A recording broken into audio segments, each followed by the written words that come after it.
Today we're doing the Chat GPT fishing challenge. Got one. First cast, there he is. Called it. Look at that jump. Dang, you see that bass jump? Oh, we got it. That's insane. All right, y'all, this morning I had the itch to go pond hopping, but I had no idea where I wanted to go fish. So I had a great idea. Why don't we just ask Chat GPT where to go fish?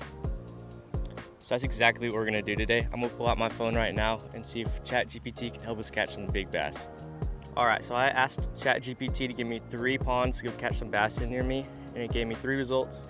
One being Rudisell Park, the second one being Leonard Jones Park, and the third one is called Spring Lake Park Pond.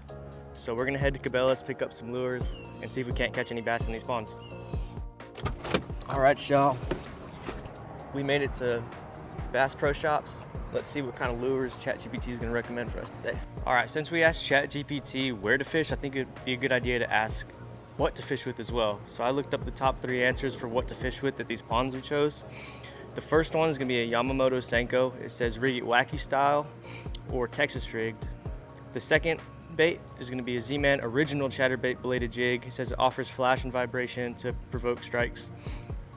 And then the third lure it recommends is going to be a head-in super spook, so a topwater. So that's honestly a pretty good selection, so let's go get them and see how they work out. All right, made it to the fishing section. I'm gonna see if we can't find those lures it was recommended. All right, found the Senkos. That's the first thing it was recommending. Now to pick a color. I think can't go wrong with the classic green pumpkin, but the water has been dirtier. So I might want to go something darker, like a black and blue or maybe a June bug. These right here look really good because it's still natural but has that bright tail, so maybe it'll work better in that dirtier water. All right, I picked out these wide super lock hooks in the 3/0. These should work really well on just a standard Texas rig.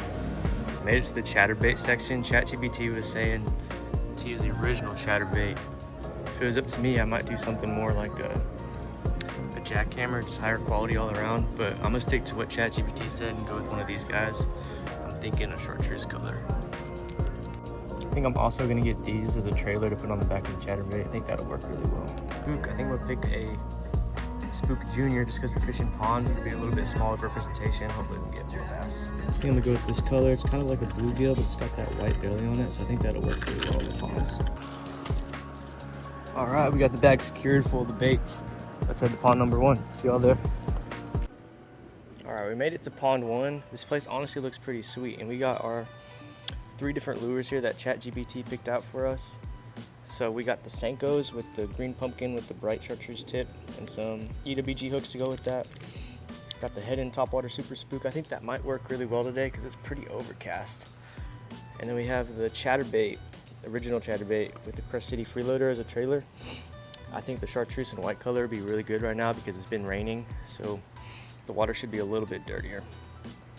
I also brought 3 combos with me. I got 2 bait casters and then a spinning setup. I think I'm gonna end up throwing the Yamamoto Senko on the spinning setup and then the chatterbait and head-in spook on both of these. All right, y'all, we made it to pond number 1. This spot honestly looks pretty good. It's got a dock that runs along the whole side of the pond that might act as some shade for the bass. I might try to cast around that. Looks like there's a fountain out this way and a good grass edge here. This grass edge looks really nice to fish, so I think I'm gonna try that first, especially since the wind's blowing up on it. It's gonna push all the little bait fish up there and the bass like to follow. So I think I might try throwing the topwater spook there while it's still overcast. It's pretty noisy too, so they're gonna see it, but whether they wanna eat it, that's a different story. All right, let's cast along this weed edge, see if we can't get anything to bite. It's gonna be a little bit tricky to get a fish over this if we do hook into one. This thing looks pretty good. It walks super well. Even though I'm throwing this on fluorocarbon, which I would not recommend, it looks pretty good. If I had to recommend a line to throw this topwater on, it would definitely be braid. It'll give your spook a lot more of a snappy action. Plus the braid floats, the fluorocarbon does not.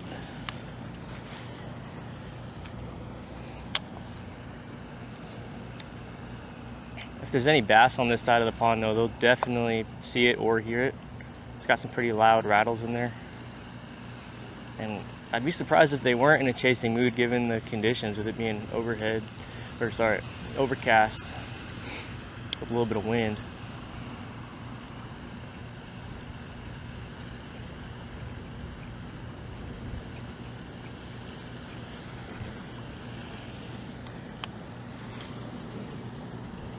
Try casting right along the grass, see if we can't get anything.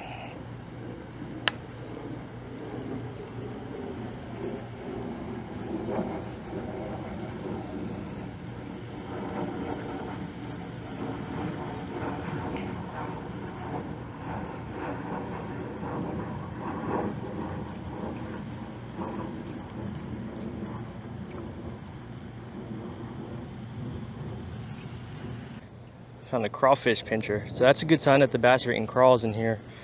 They didn't give me an option to throw a crawl, but this Senko kind of looks like that same color scheme. I actually had a wacky rig tied on already, so I'm going to stick with that and see if I can't get a bass along this weed edge.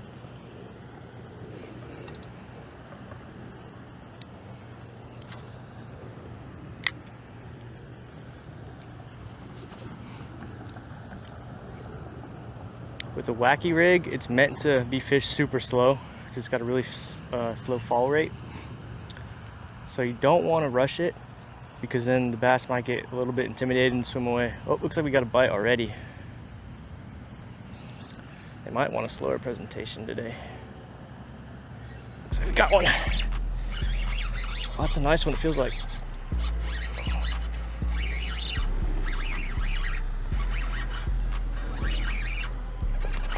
Nice bass. Let's see, he's got me caught in the grass right there. There we go, the wacky rig. Oh, that's awesome. We got a little bit of a salad with them.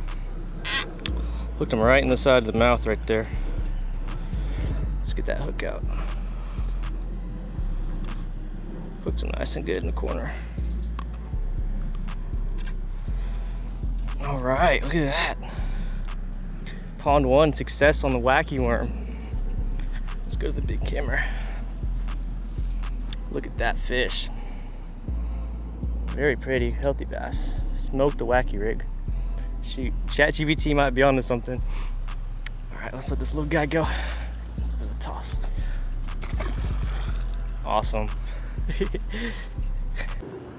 Yeah, this worm is covered in that thick grass that those bass are hanging around. So that's a good sign that they're hanging out in that stuff. Let me get this stuff off of there and then keep walking down the bank, see if we can't get more. I'm also fishing this wacky rig with an O-ring and a weedless wacky hook. So that's gonna allow me to fish around that grass a lot better and not get snagged. It's got that weed guard on there. But whenever I step the hook into a bass, it gets pinched out and hooks them.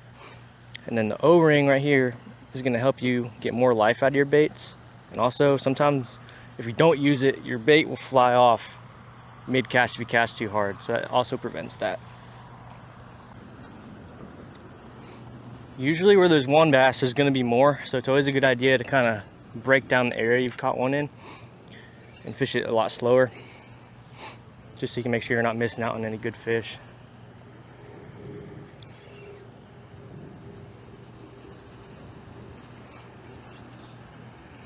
It's always good to keep an eye out too when you're fishing and look around the bank and see if you can't see anything different, because usually the differences in the bank are where the fish are going to be. So if you see a little bit of a point of grass hanging out, or you see a stick or something like that, that's when you want to really isolate that and cast at that.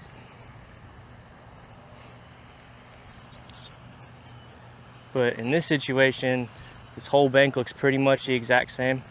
So it's probably best just to kind of take your time and make some casts around everything.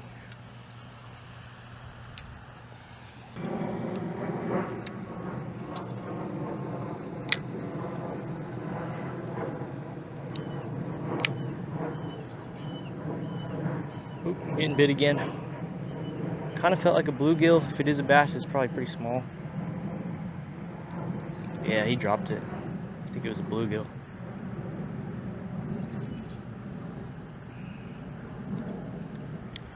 You can kind of tell when it's a bluegill because you'll get those real quick taps on your bait, as opposed to a bass. It'll kind of smack it once and start swimming away. So a lot of people get those confused. Just something to look out for.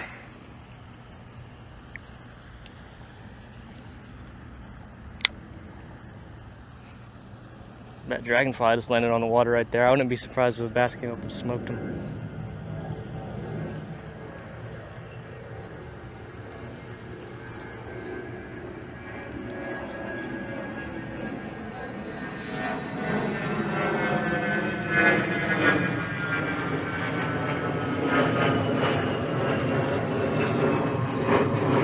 Looks like there's an aerator out there in the middle too. That might be a good place to go check out. See if we can't get one over there.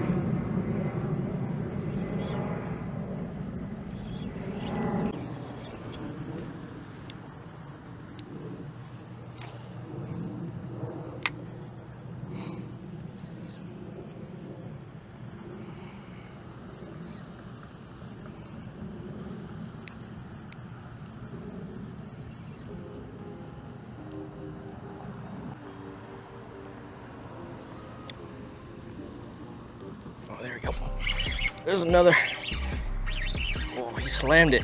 Oh, he's fighting like crazy. He's running right at me. There we go, another little pond guy. Ooh, feisty. All right, so if they're feisty like that, what you can do is you can pinch their gill plates down. And what that's gonna do is stop them from flopping. It actually paralyzes them just for a minute. Just like that. A little smaller than the last one, still maybe about a pound. He's bleeding a little bit, so I'm gonna get him back quick.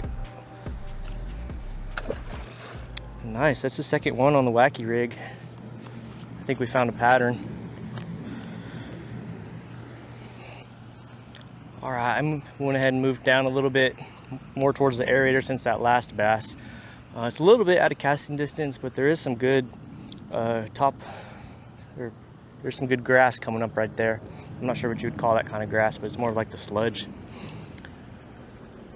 Let's see if we can't get one over here.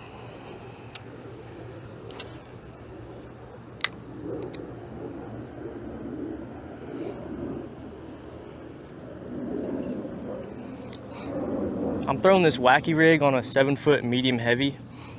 I really like a medium heavy when I'm fishing a wacky rig, especially when I have the weedless hooks, because it needs a little bit more force to get that hook into the bass.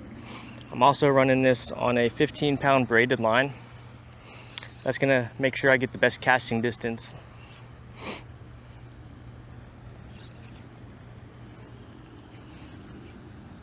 It looks like the sun's starting to come out a little bit, so hopefully that doesn't turn off the bite at all.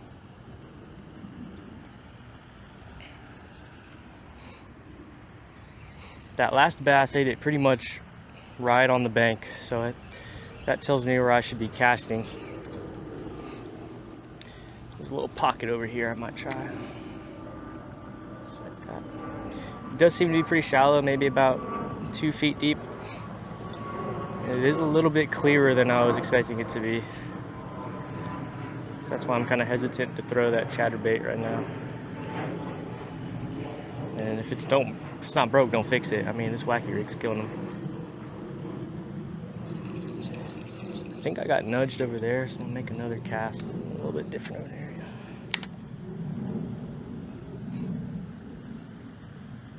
Looks like it's even shallower over here, so that might not be good. Try casting out a little bit deeper.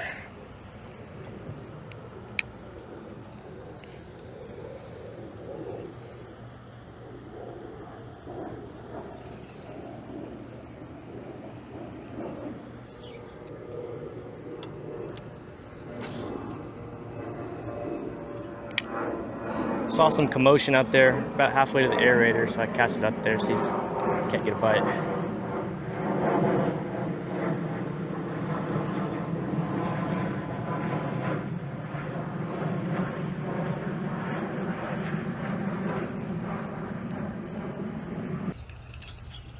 All right, no action over here. I'm gonna keep going down to that corner over there. I do see a bird, so that's always a good sign of fish. So let's head over there.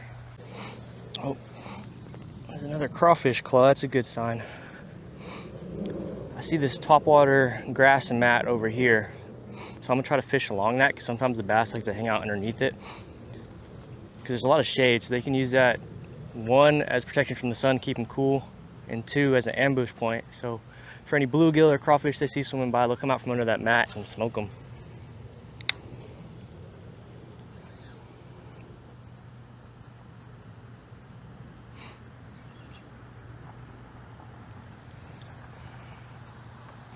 If I do catch a bass here, it's gonna be a little bit tricky to get them up through this stuff. It's so thick, but we can get it done.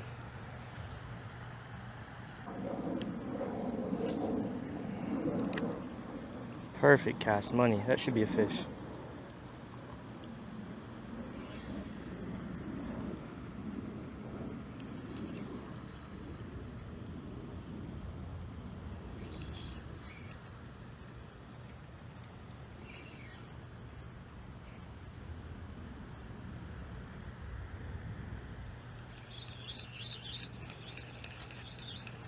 Nope. Let me try a little bit deeper.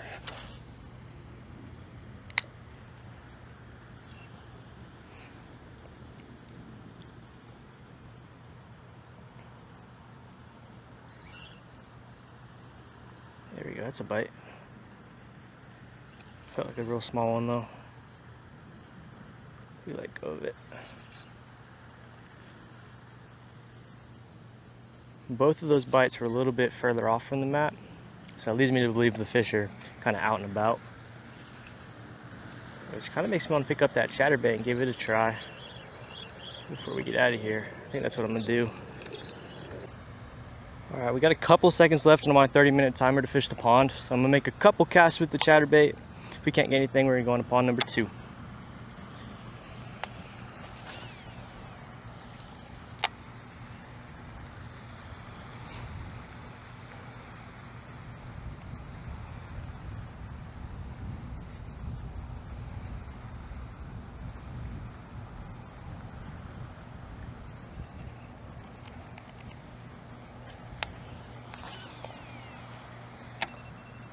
Oh, there goes the timer. All right, after this cast, we're gonna head on to the next pond.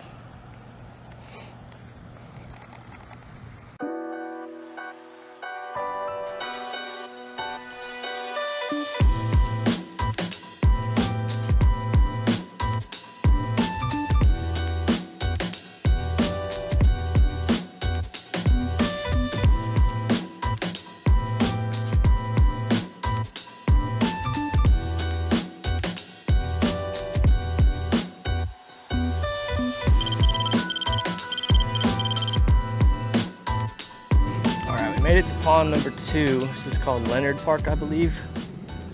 It's a, first thing off the bat I noticed, it's super dirty compared to the last one, and there's no grass whatsoever. But I do notice some good things, like over there, there's some laydowns in the water. We got a fountain over there and some cypress knees. Some ducks over there. I'm gonna try to stay away from them. But overall, it's not looking too good. But good thing we have a white and chartreuse chatterbait. I think that's gonna be the perfect lure for this pond. So I think Chat GPT was onto something with that one. So let's give it a shot.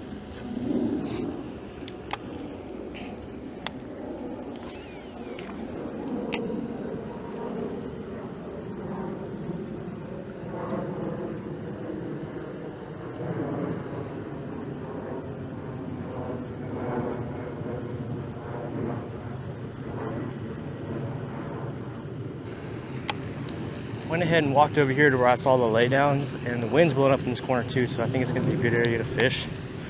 So make a couple casts with the chatterbait by that stuff.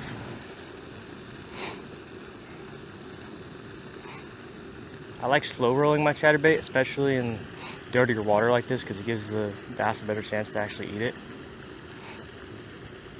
Oh, I think I had a bite right there. Just missed him. Try that again. Yeah, there's a boil right there. I don't think I actually hooked him, so hopefully he'll eat again.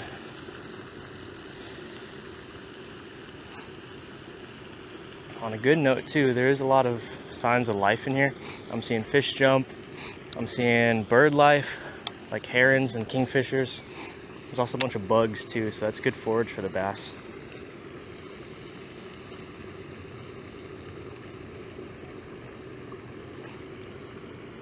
So I came in here with pretty low hopes, but confidence is growing.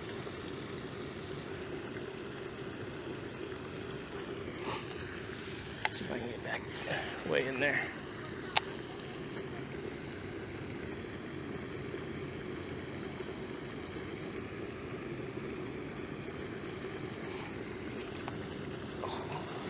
Tree pounder. So one bad thing about these chatterbaits, they get hung pretty easy.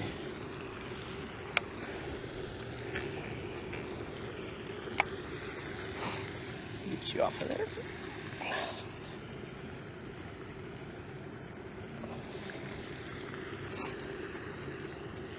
After I get snagged too, it's always a good idea to make sure your line's not frayed. If you can feel your line frayed, you should probably retie, or else you're gonna break off on a big bass. So it's definitely worth the time to retie. But getting snagged also means you're fishing the right stuff, so don't be scared to get snagged.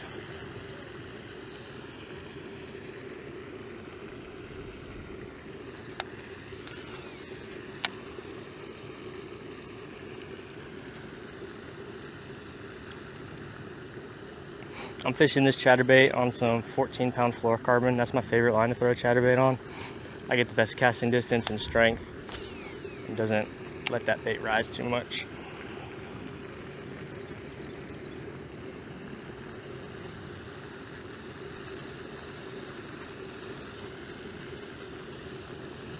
So I'm gonna really take my time and pick apart this location because there's so much cover to fish. So hopefully we can get a big one. Since this pond does appear to be shallower too, I'm keeping my rod tip quite high, and that's going to keep my bait higher in the water column too. So I can keep it where I want it and not get snagged. I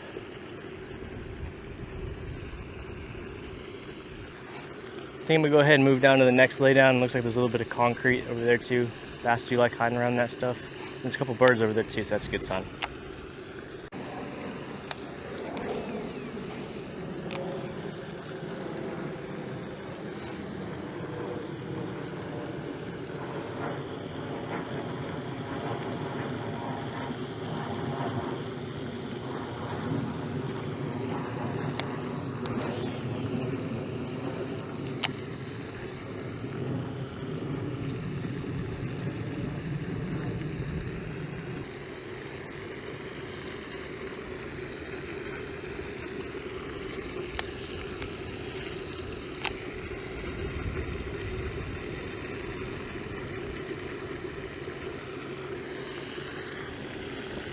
We'll try fishing around the fountain, see if we can't get a bite over there.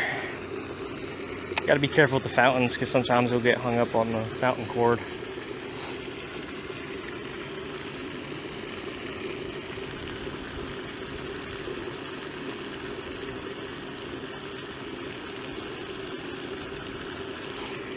The wind is blowing towards us as well, so that's a good thing. It'll push the bait fish towards us, and the bass will actually nose towards the wind so they can see any bait fish that might drift by. So it's always good to cast into the wind.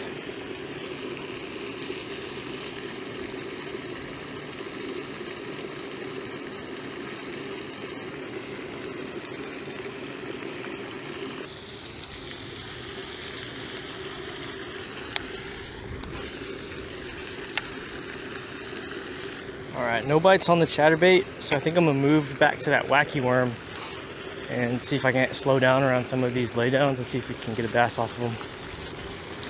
All right, no success at pond number 2. A little bit of a dud. That's how some of these city ponds can be, man. They can be pretty pressured and tough to fish, especially in the summer. So let's go on to spot number 3.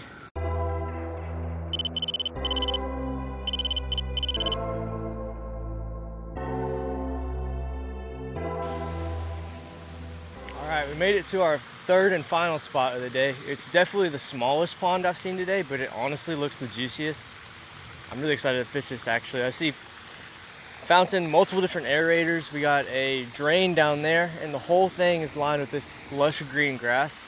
So I think that'll be awesome to provide some shade for the bass.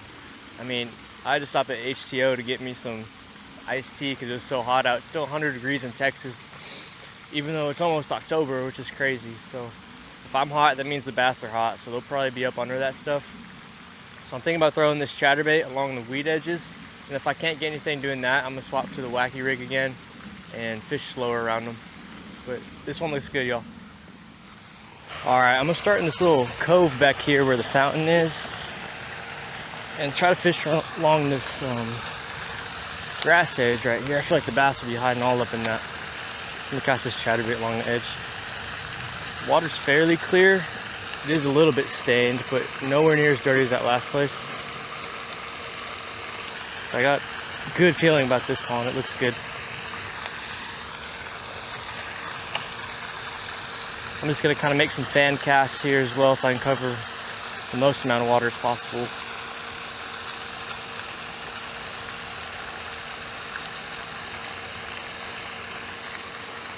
I'm not quite sure how deep it is. I'm gonna check right now. Not very deep, probably about 3 or 4 foot. It's pretty standard for most of these small ponds, especially the neighborhood ones. It looks like the water goes underneath all this grass too, because the water's coming all up underneath here. So I bet you could flip some soft plastics into the grass itself and catch them that way as well.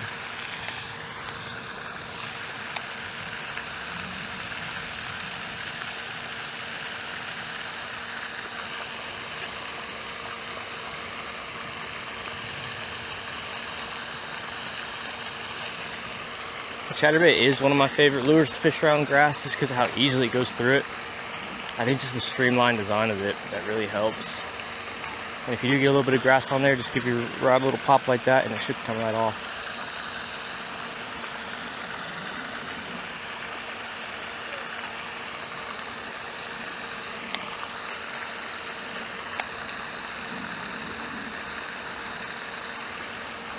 Alright, no bites here. I'm gonna keep walking this bank line here, see if we can't get anything to bite.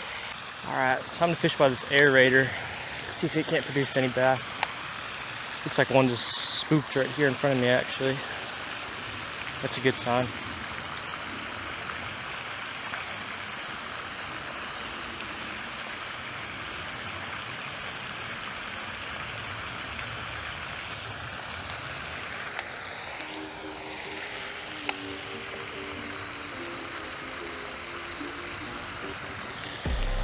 Oh, there's one. There's a bass on the chatterbait. Choked it too.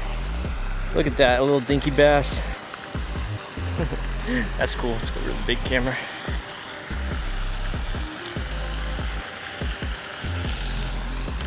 Man, look at the way he ate that. He really wanted that chatterbait. That's how you know you're throwing the right color. So you can't get it out. Look at that. First bass at pond number 3. I don't think Chat GPT is doing too bad. There he goes. All right, make a few more casts over there on that grass line. He ate it right on the edge where the shade is. So I'm gonna keep doing that. Hopefully we can find a pattern.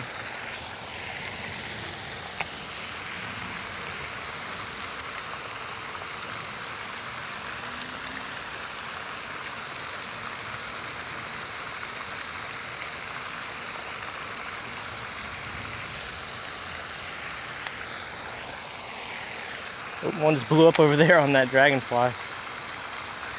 That's pretty cool. Now I need you to blow up on my chatterbait. Just saw a bass eat down here. He chased a dragonfly all the way up to the bank and swallowed it. So I'm gonna try casting on him with the chatterbait.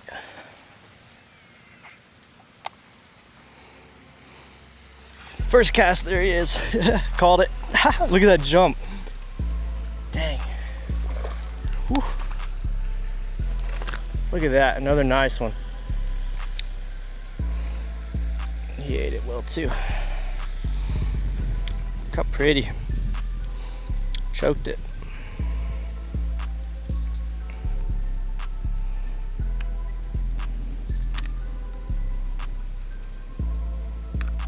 There it goes. All right, another nice one. Feisty one.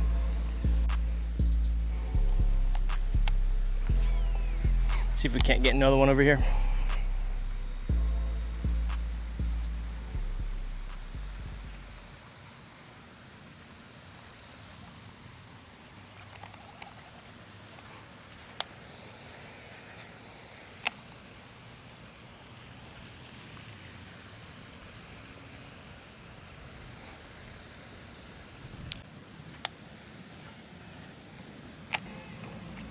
Dang, you see that bass jump? Oh, we got it. That's insane. Oh, he came off right there. That was crazy. That was the most aggressive eat ever. I think I like this pond. Dang, you see that bass jump? Oh, we got it. Again, he came right out of the brush too.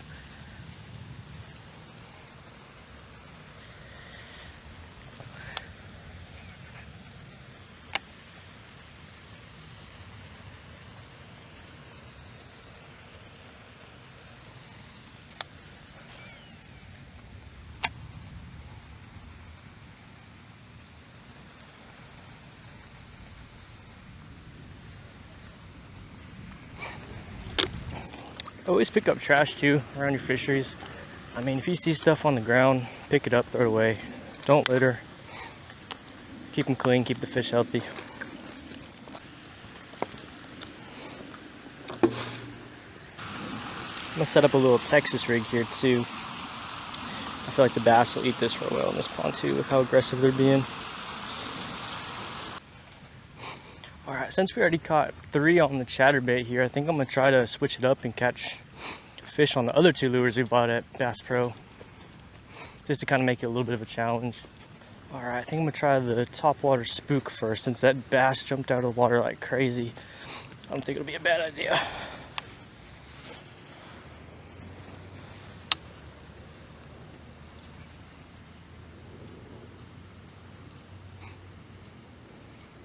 Still is hot in the middle of the day though, so I'm gonna fish it a little bit slower. Maybe one will come jump on it.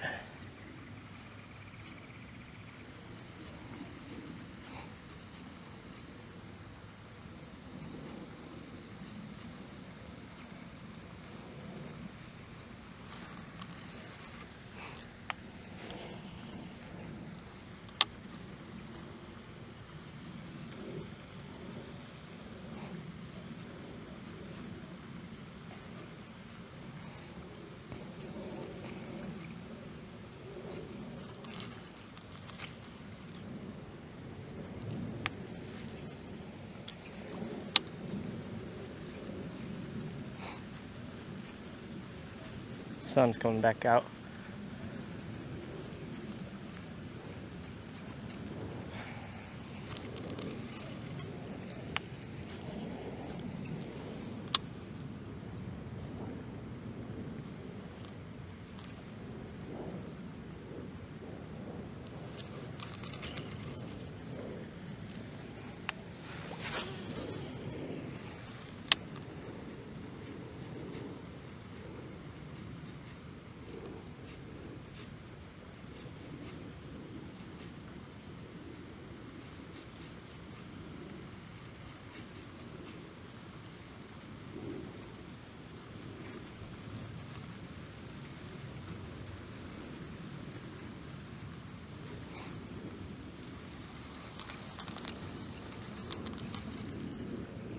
This whole pond's pretty shallow, so you can throw it in the middle as well, and the fish still should see it. But you'll probably end up finding yourself catching more, casting it along the grass because they're hiding underneath it. Alright, I'm gonna go cast by that drain. I feel like that provides good shade and an ambush point for the bass. So I'm gonna go try over there. Little ladybug landed on me too. A little bit steep right here, but this will be a good area to cast in. Especially right over there by that drain and the break in the weeds. The bass love stuff like that.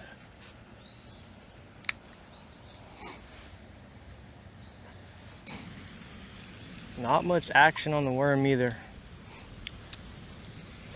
I'm not seeing any fish blow ups or anything either, so the sun did come out. That might have something to do with it. Or they just might have really liked that chatterbait. I think we got time for a couple more casts.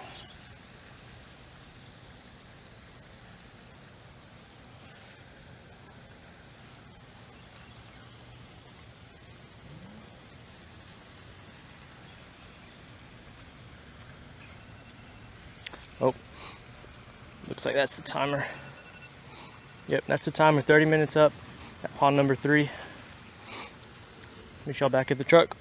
All right, y'all, so that video was honestly super fun to film. We asked Chat GPT to give us 3 spots to go fishing and 3 lures to go catch the fish on from Bass Pro Shops. And we caught fish out of 2 of the 3 locations. We caught 5 fish total, and on 2 out of the 3 different lures, including some crazy topwater eats. So I think that's a success if you ask me. Well, if y'all aren't subscribed, I'd really appreciate it. Click the subscribe button, click the like button. That would help me out in more ways than you know. As always, thank you. See you on the next one.